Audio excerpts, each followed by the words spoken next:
Good evening, you're watching The Social Network on NDTV 24/7, and today two very interesting elements have come out from the Supreme Court. A reminder really about how much grey area is left in the IT Act, and we're going to be discussing both of these decisions. One, the Supreme Court has sought a response on the arrests which were made because of Facebook posts by state governments, but has said that sometimes the government is well within its power to remove information from the web, particularly if they feel it could lead to some kind of tensions. Are these mixed signals or not? We try and break that down for you.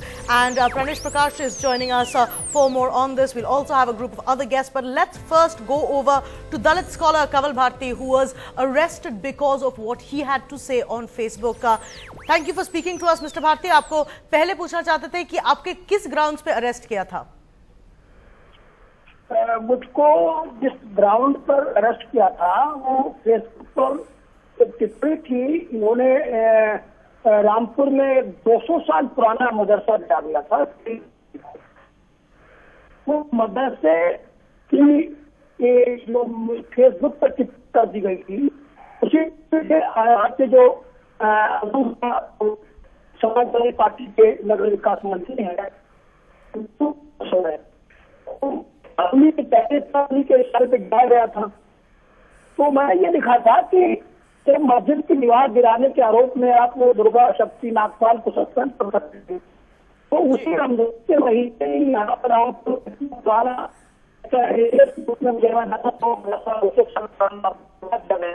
Bihar किसी अधिकारी को suspend गए। तो ये लिखा गया था कि जहाँ इसमें को सस्पेंड नहीं किया गया कि जहाँ सीधे आजम खान इन्वॉल्व थे इसमें और आजम खान ने ही उसको गिरवाया था।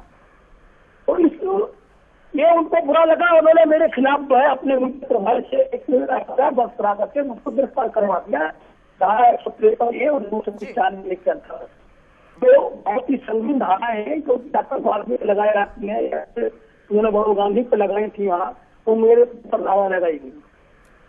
जी so that was Kanwal Bharti telling us the grounds on which he was arrested, but the notice that has been issued to by the Supreme Court to the Uttar Pradesh government for this case has happened because of 66A, because what is posted on Facebook does at the end of the day come down to that. Let's go over to Pranesh as well as Shreya Singhal, who's a law student who's filed a public interest litigation on 66A to get a perspective on how this case is going to be dealt with. This notice, the indicator, Pranesh, that seems to be coming from it is the government saying nobody really knows what 66A is all about, and at the end of the day we're going to have to make a case-by-case decision. Is that the sense you're getting? For me, this is not just about 66A.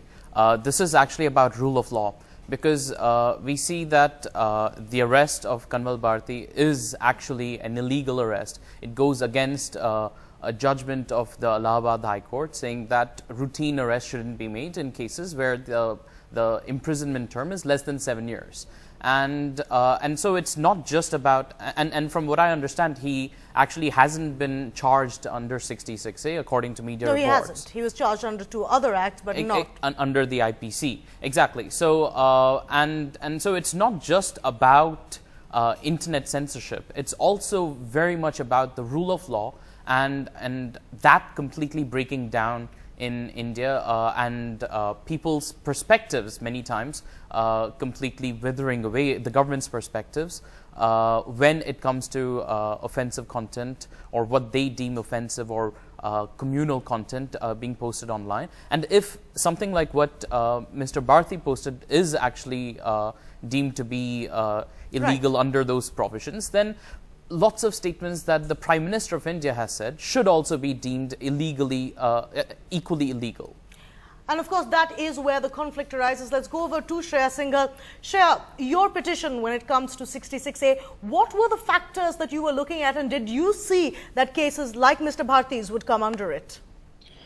Yes, because, I mean, if you look at what happened with Asim Trivedi, Shaheen Danda, all of the 2 Air India pilots, it was very vague language that they used, and then they may not be charging it under Section 66A just now for Mr. Bharti's arrest, but it is similar. It's a similar act that they've just committed. Right.